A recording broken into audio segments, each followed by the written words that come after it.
one of the things that I so admire is I feel like you keep getting better. You keep doing more. You Yes. keep serving on a higher level. And Yes. from a personal, just stamina standpoint, tell us a little bit about what you do every day. What are your habits? How do you keep yourself at this high level of service?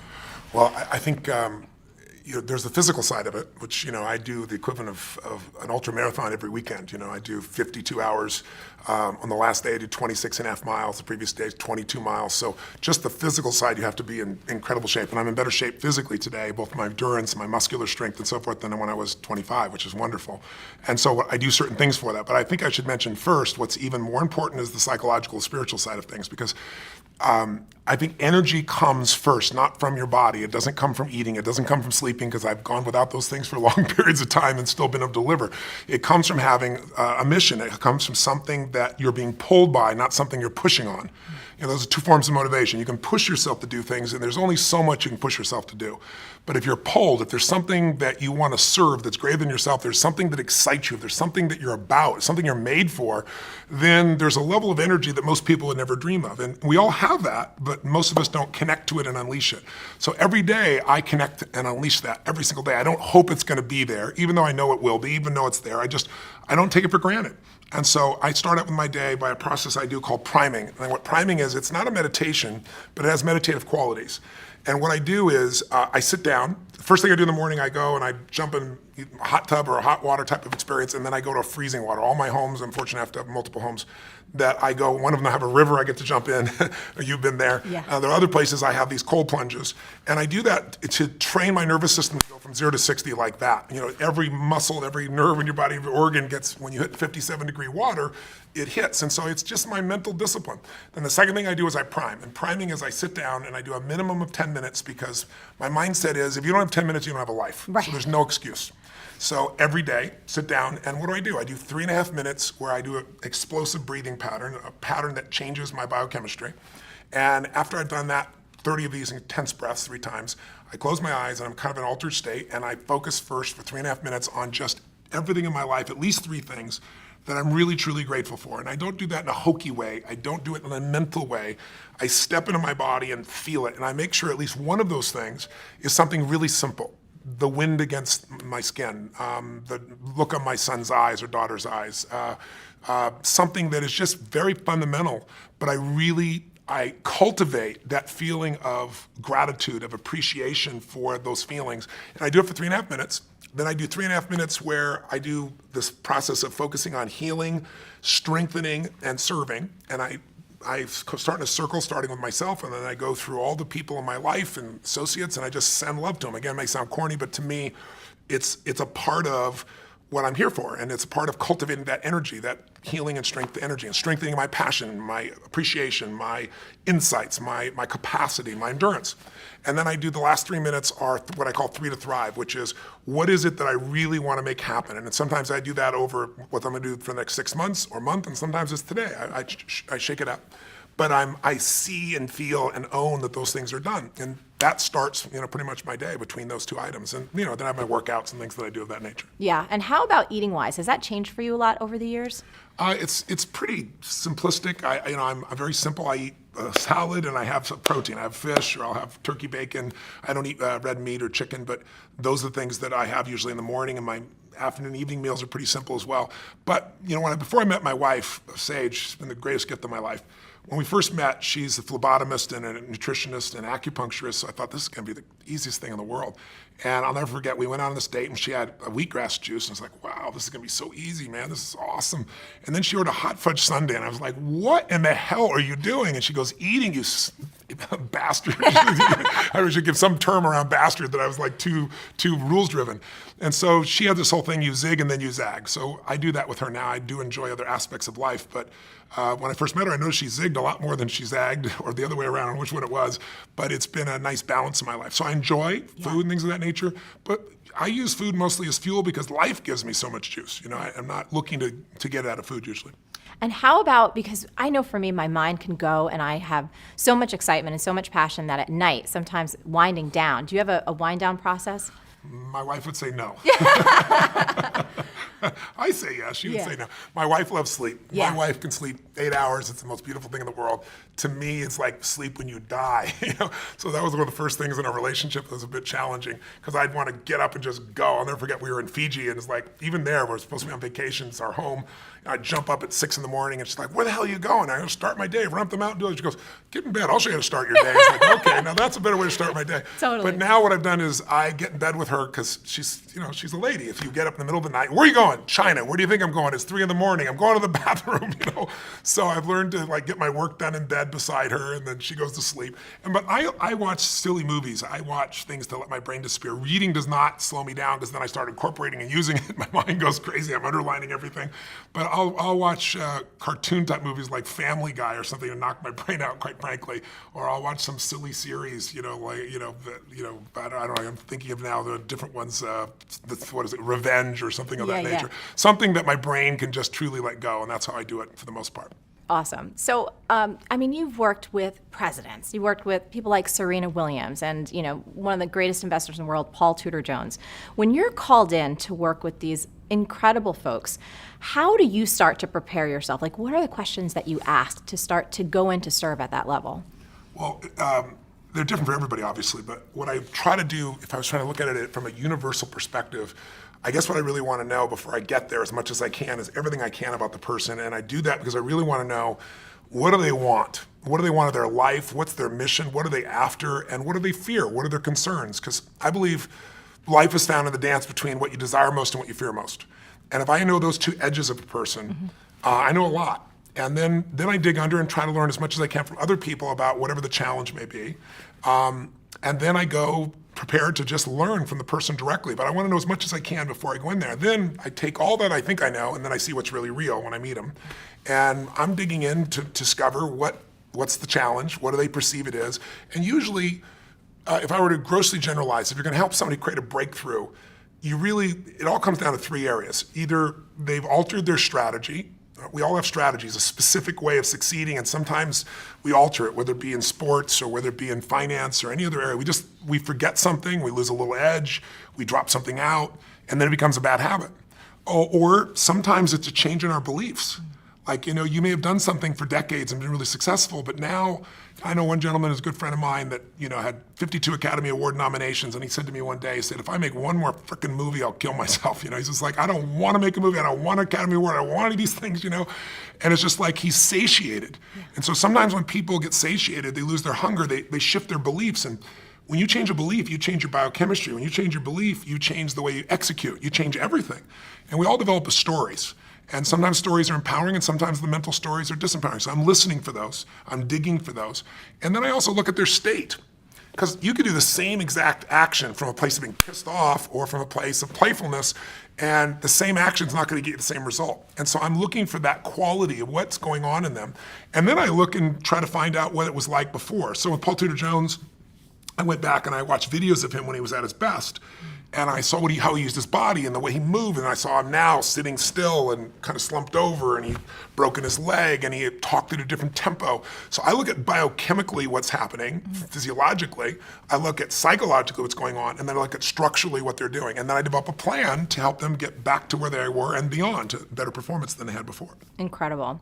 The other thing that I was fascinated I wanted to ask you so bad, you probably accomplish more than most people do in, I don't even know a time frame. And of course, you get to talk with people who are at the highest level of their game. When it comes to productivity, what do top performers know that a lot of people just don't? What are we missing? Well, I think the best performers are focused on outcomes and not activities. If you try to manage your to-do list in the world we live in today, where most of us have multiple roles, we're trying to be a great business person, a great husband or wife, great father, great community member, or whatever, there's just so many roles, you can never get all your to-dos done. And what helped me in my life was I started at one point saying, I'm not going to let myself fail every day. I'm not going to pick a to-do list, and I'm not going to not write a list so that I don't fail. I need to focus on what matters most. I needed to organize my life into categories where I say, these are the most important outcomes, and then I know why I'm going to do it. If you know what you really want, the target, and you know why, you have the focus and you have the fuel, then how to get there, there's so many ways to get there. And then the most important thing I think that most productive people do is we leverage what we do. We don't delegate. Delegation is I give it to you, and then when it doesn't work out, I'm pissed at you. Leverage is I empower you. If I'm leveraged, I'm still part of that, and I'm going to make sure you succeed. I'm going to follow up. I'm going to make sure before the deadline I touch base with you. I'm going to make sure you have the resources to succeed. But what I do is empower people. Go, here's the outcome, here's the why. I get you and I aligned with the outcome and the why. You figure out how you want to do it. I'm open. You want brainstorm with me? I'll do it. You'll probably come up with better ideas than I do. And when you empower people to come up with their own how, and they know what and why, you can get the job done 100 times faster, especially if you get a group of people. I'm a big believer that early in my life, I thought I was such a smart person. I'm going to solve all this stuff. Part of it was being responsible, and part of it is ego that we all have inside ourselves if we've succeeded to a certain extent. I said, this is bullshit. You know what? Instead of one person solving 12 problems, I want 12 people to solve one problem. And I developed that practice, and I began to find that people that many people thought weren't going to contribute had insights nobody else had. I really got it from Steve Wynn. Steve Wynn's a dear friend of mine, and he's rebuilt Las Vegas, one of those brilliant men I know, multi-billionaire. And Steve really learns the most from the bellmen, from the people that would never make it into the C-suite. He learns what customers are feeling, what they're experiencing, how to have an impact, what needs to be changed, because these people are on the front lines. So I'm a big believer that you need leverage. And if you're just starting out in business, I know a lot of people that will probably be watching your shows are watching you because you're a successful businesswoman who's built your own entrepreneurship. You've done so many great things. I think in the very beginning, the hard thing is you think you can only do it yourself, and then there's only so many hours, and you've got kids and family and friends, and how do I do it all? The answer is you hire someone. You trade with someone. You trade them for 2 hours. That's what I did in the beginning. Because I'll never forget, I was just really young in my career, very in the early days, and I was running to get to the dry cleaners so I could get my only 2 suits. Because if I didn't get them, then the place closes, then I can't get on the plane, and running to the airport, sweating like crazy. I'm a sweater anyway. It's like sweating like this, trying to get in the door, and it's like, what is wrong with this picture? I could be doing something that's so productive, and I'm standing in line at the dry cleaning place. And it's just nuts. And so I was really young. I was like 17, 18, 19, I don't know what it was. And I said, I'm going to hire somebody. 2 hours a day, that's what I had to start with. And then it was 4 hours. And so my view is I don't do anything that someone else can do better, and I don't do anything that isn't the highest and best use of my time. Now, when I say that, that's gross generalization. There are things I still will do. But for the most part, by finding people and getting clear on outcomes and the why, what I call RPM, you got to know the result, you got to know the purpose, and then you got to have a massive action plan. And the plan can change. But that RPM, the stronger the RPMs, the faster that car is going to move. And I try to do that not just through myself, but through other people. Beautiful. So last thing I want to talk about before we dive into the monster book, which I can't wait to get to, is this idea of slumps. I know a lot of times you're called in when someone's, either hit a plateau or they're having a tough time. So 2 questions. A lot of folks that write in, they'll ask me questions or they'll just comment on the blog, and they find themselves in a tough spot. Maybe they've experienced a certain level of success, and like you said with your friend Peter, it's just like, I don't want this anymore. I don't know what I want next. Any common patterns or things that you can share about slumps and how we can support ourselves to get out of them? Well, most people hit plateaus, and the most important thing when you hit a plateau is not to be pissed off and stressed out about it, because stress won't make it better. It's also not to take it lightly and go, oh my God, this doesn't matter. It's that delicate balance where you say, okay, how do I get from where I am to where I really want to be? And if you don't put the emotional charge on it, it's easier, but that's easier to say and harder to do. The pattern I see in slumps, whether it be an athlete or a financial trader or an actor or any of that nature, is number one thing that causes a slump usually is you get too comfortable. When you start doing something and you're really successful, a lot of people lose their hunger. And if you ask me, what is the single most important element of any human being that separates their level of success from the rest of the world? It's hunger. It isn't intelligence, as valuable as that is. There are people that are incredibly intelligent, can't fight their way up a paper bag. You show me somebody who's not only hungry but doesn't lose their hunger, they will dominate everything. And you see that in the greatest sports stars, the greatest entertainers, the ones that they're insatiable. And because of that, you like being around them because there's this energy about them, this passion about them, and very few people maintain that. And you lose your hunger, you go into a slump. You get overconfident. Another pattern that happens that gives people a slump is when something changes in their world that they're not prepared for. Like, I've been doing this forever, and oh my God, now my relationship's messed up. Or, I've been working hard on being a lawyer, and now my wife's upset, her husband's upset with me. What do I got to do here? And what it does is it throws people off their rhythm. And so I try to figure out what's happening in their environment and show them how they can win in both categories simultaneously. A third one is when people do something where they get mad at themselves, kind of like a Tiger Woods, and then he's got all the skill in the world, nothing changed in his skill, but for that year and a half or whatever it was, he was beating himself up. you know? And in that state, it's kind of a self-sabotage. And so depending on what form I find, I enter in and make the changes. And there are almost always changes, again, in the psychology of that person, the emotion of that person, because we have these great minds. Everybody's got a great mind, or at least available great mind. But we're emotional creatures.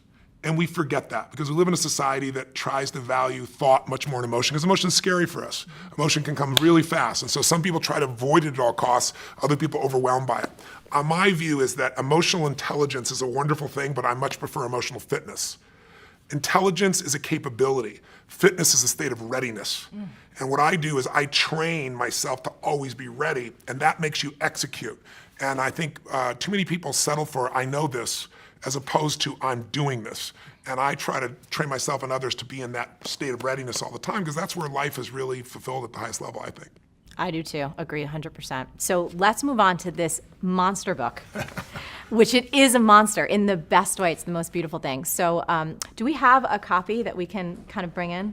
I just want to hold this thing up because it is so awesome. So Tony, I got the galley from your team, Yes. which it's like, all right, y'all, you're seeing it right here. We're going to talk about this now. I truly believe in my heart of hearts that every human being needs to get this book. They need to read it for their family, for their friends, and most importantly, the last couple chapters about service.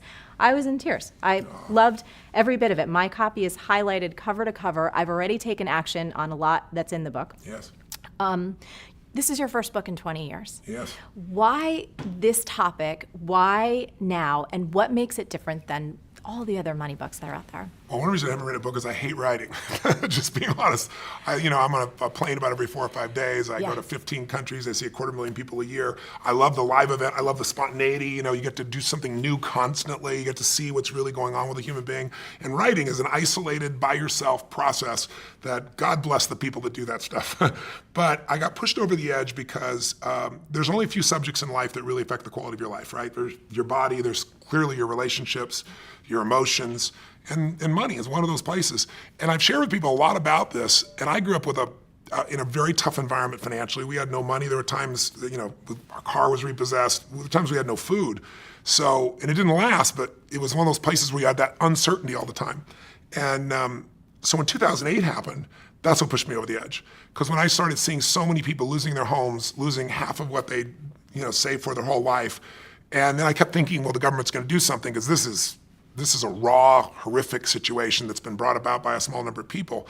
By 2010, when nothing had been done, I was mad, and I was reading every article, I was watching every documentary, and the final one that just pushed me over the edge was called Inside Job. I don't know if you saw it, but I have it ordered on Netflix. Okay, yes, yeah. It's Academy Award, won the Academy Award. Matt Damon did the voiceover. But what's amazing is they systematically showed who specifically virtually destroyed the world economy, and then showed that the punishment they got is not only all of us bailing them out, but they were put in charge of turning the economy back around and giving more money to this one again. So at the end of this film, you understand what happened, but you have one or two emotional responses depending upon your personality. Either you want to kill somebody, you're so angry, or you're depressed because there wasn't one solution to the whole thing. It's a beautiful documentary, but not one solution. I'm a solution guy, so I was like, something's got to be done. I know I'm not the only solution, but I have a unique gift. I have access.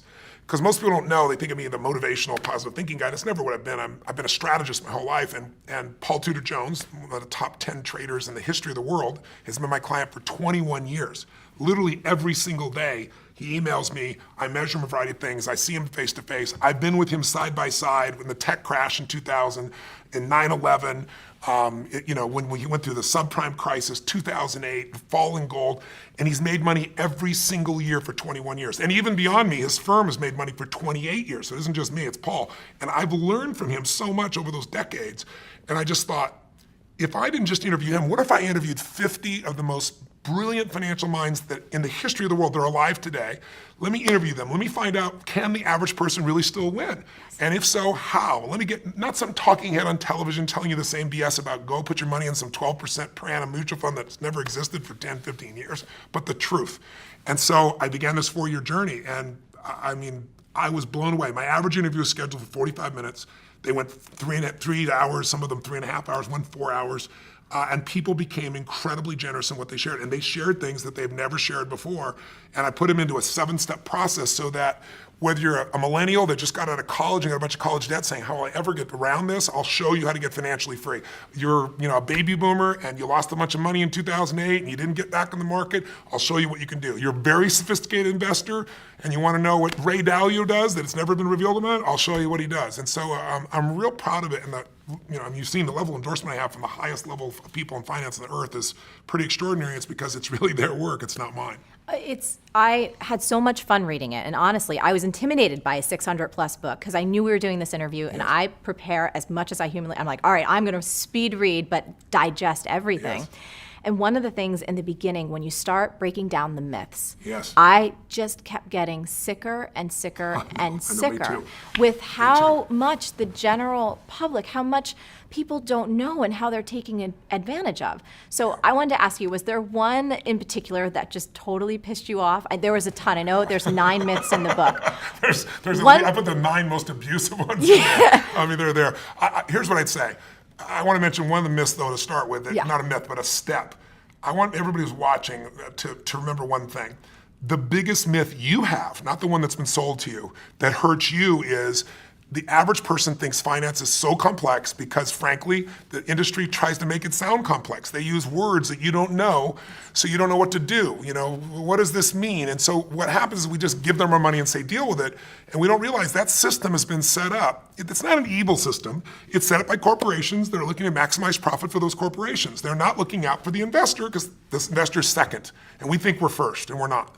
So the first piece is you got to know that you can't wait till you have a ton of money to start investing and think, I'm not an investor. What you got to do is say, rather than my Apple phone, let me own Apple stock. Let me own a piece of all the best companies, not just Apple. I've got to become an owner or I'll always be in scarcity.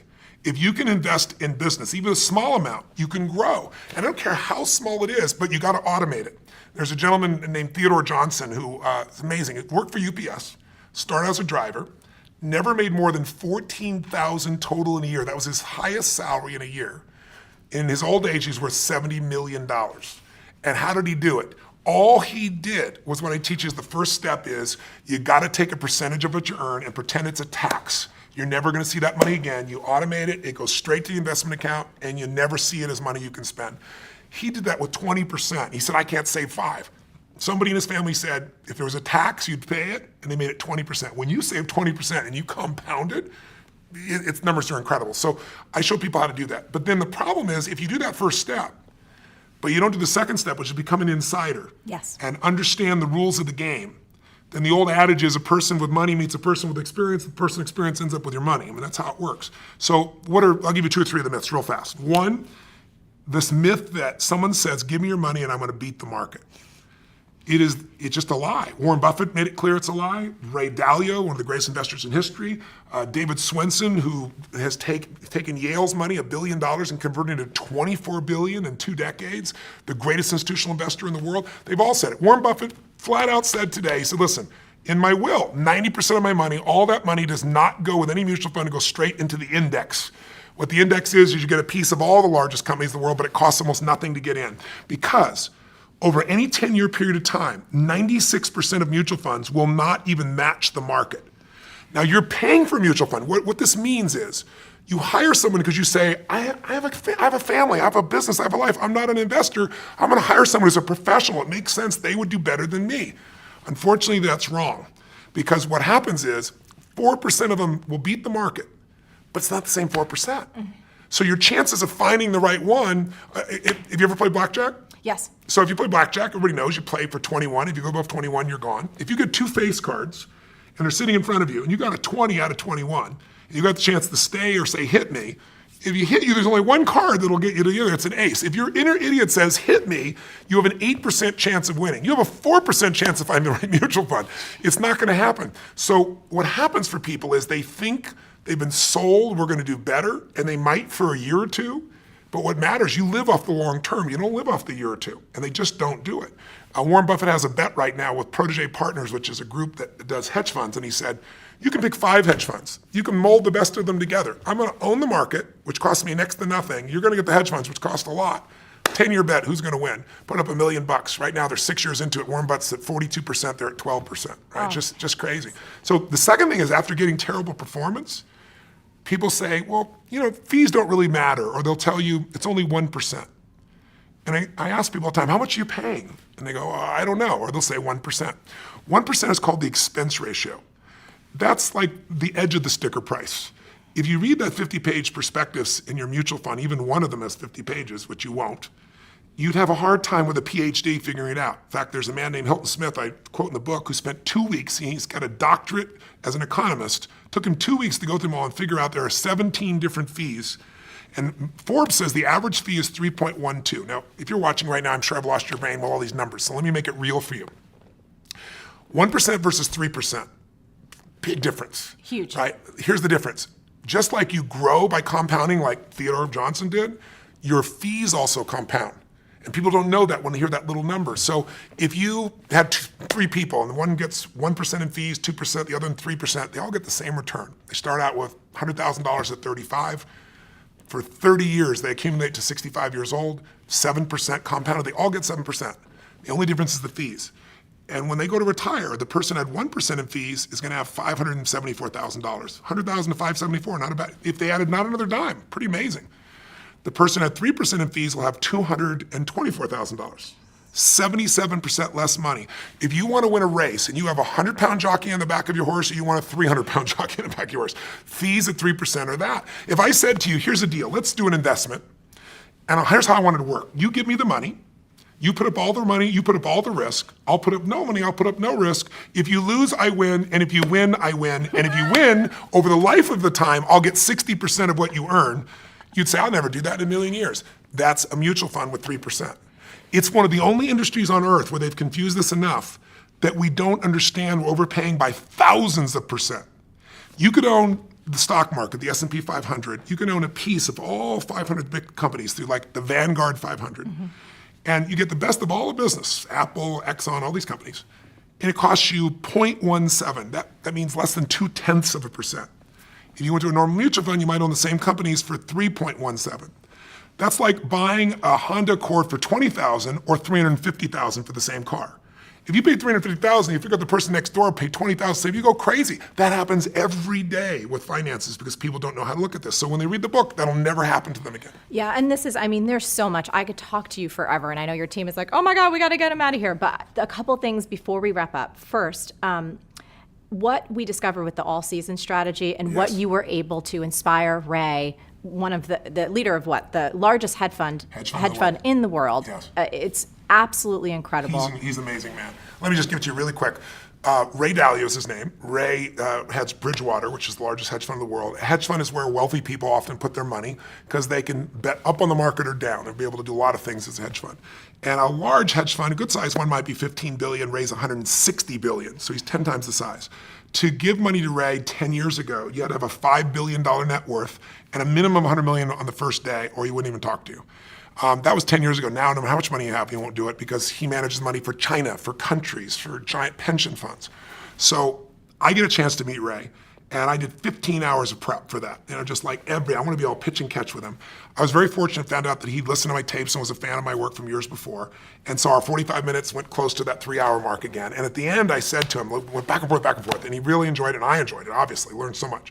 I said, Ray, I asked this to all these people, if you could never give any of your money to your children, and all you could give them was be a strategy, a plan, a portfolio that they could not only succeed with, but they wouldn't have all that ups and downs that make people get out of the market and lose.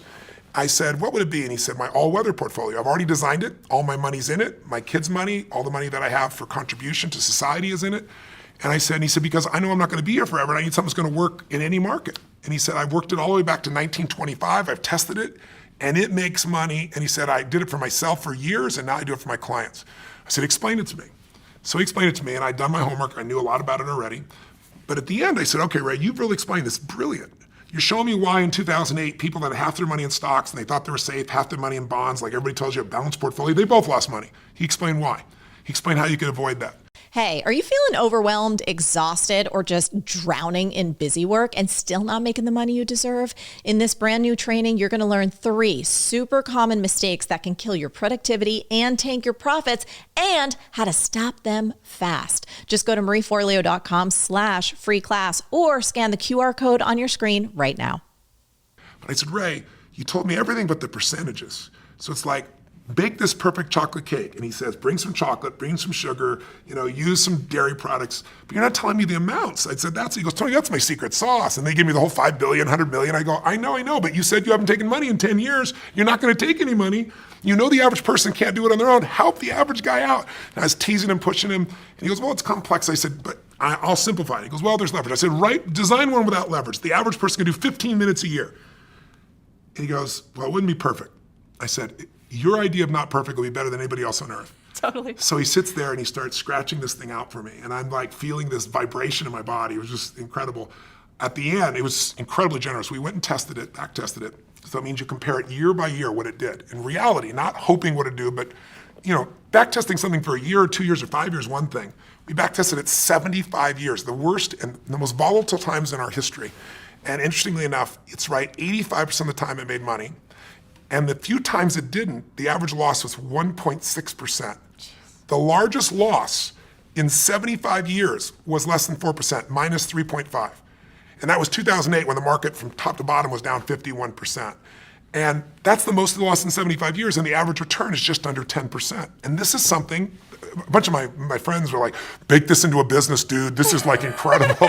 And I was like, you know what? I'd love to do that, but this was given in the spirit of free to anybody. Yes. So it's there. Somebody can go to the library and get my book and they can just copy the thing down. But it's available to any human being and anybody can put it there. Now, that's not the only strategy there. I have David Swenson's strategies. I have all the best. Tons. But his strategy is the smoothest ride. Yeah. Because the biggest challenge, if you look at the last 30 years or 20 years, 1993 to 2003, the average investor in mutual funds, well, the market did 9.2% per year, really nice, on average. The average mutual fund investor did 2.5%, and that's before taxes. You're going to double your money every 36 years doing something like that. It's killed. not going to happen. You get killed. Okay. As we wrap, so you're not earning a dime off of this book.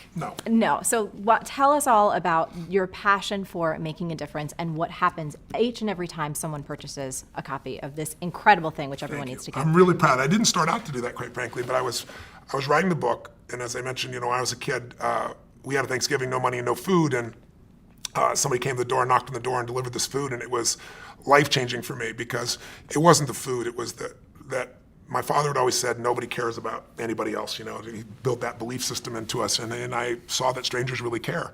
And so I swore someday I'd do something to give back. So when I was 17, I fed 2 families, and the next year, 4 families, the next 8. I didn't tell anybody, but after the 4th year, I was like, I could use some help.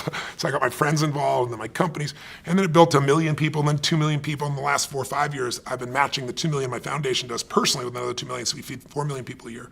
But while I was writing this, Congress last year passed a new budget that nobody seemed to pay attention to, where they cut food stamps, they don't call it food stamps anymore, but it's food stamps, by $8.7 billion. It basically eliminated 2 million people from having food. And so I work with all these nonprofit organizations that are already struggling. And it just made me crazy. And I thought, okay, what if I'm working my ass up in this book, but you know what? I could donate all the profits of this book, not a percentage. And then I thought, what if I donate all in advance? Whether I make money in the book doesn't matter. I'm going to do it in advance. How many people could I feed? And it was 10 million. And I was like, wow, that excited me. And it just grew a life of its own. As time went by, I started thinking, how could I really get people's attention about it? And so I finally decided that I'm going to feed 50 million. I'm writing the check actually next week. Personally, I'm going to feed 50 million people up front. And in addition to that, I'm working with Feeding America. They're the best hunger relief organization in the United States. And they're going to partner with me to get matching funds so we can feed 100 million people. And it's just exciting. I've fed 42 million people in my life. I'm going to feed more people this year. And so for anybody who gets a book, if I sell 1 million books, 50 meals for every person that's there. If I sell 100 books, it'll be 500,000 meals for that's there. But it doesn't matter. I've done it up front. And I'm not doing it because I'm a good guy. I'm just paying it forward. People forget what a little bit of caring can do for, to inspire or to move somebody. And I don't even know to this day who fed my family that day. But if they're out there, if they're still alive, I hope they see and hear the story and know what's going on. My guess is they passed because I've shared the story many times and no one's volunteered to share what it is. But that person made a giant difference. It wasn't just feeding, it was caring. And that's what I think changes people's lives. I think that's the thing that I so admire about you. I've been to so many of your events. I will continue to be a supporter, a fan, a friend. Thank you. I think you're one of the most incredible human beings in the world, and your heart and your soul shows through in everything that you do. Thank you. Thank you You're very sweet. so much for being appreciate here. And for everybody, you have got to get your hands on this book. We're going to have links below. We're going to be tweeting and sharing about it. It will change your life, the life of your family. And like I said at the end, there's a beautiful piece about why it's so important for all of us to make a difference. Tony, thank you so much. I love Thanks you. I for think having you're me on. great. So beautiful to see you again. Thank you. Thank you. Now, Tony and I would love to hear from you. What's the single biggest insight that you're taking away from today's episode? And more importantly, what's the biggest action you're going to take as a result of all of this goodness? Now, as always, the best conversations happen after the episode over at marieforleo.com, so go there and leave a comment now. Did you like this video? If so, subscribe to our channel, and I would be so appreciative, especially for this one, if you shared it with all your friends. And if you want even more awesome resources to create a business and life that you love, plus some personal insights from me that I only get to talk about in email, come on over to marieforleo.com and make sure you sign up for email updates. Stay on your game and keep going for your dreams, because the world really needs that special gift that only you have. Thank you so much for watching, and I'll catch you next time on Marie TV. Hey, if you loved this video, you need to watch this one next. Trust me on that.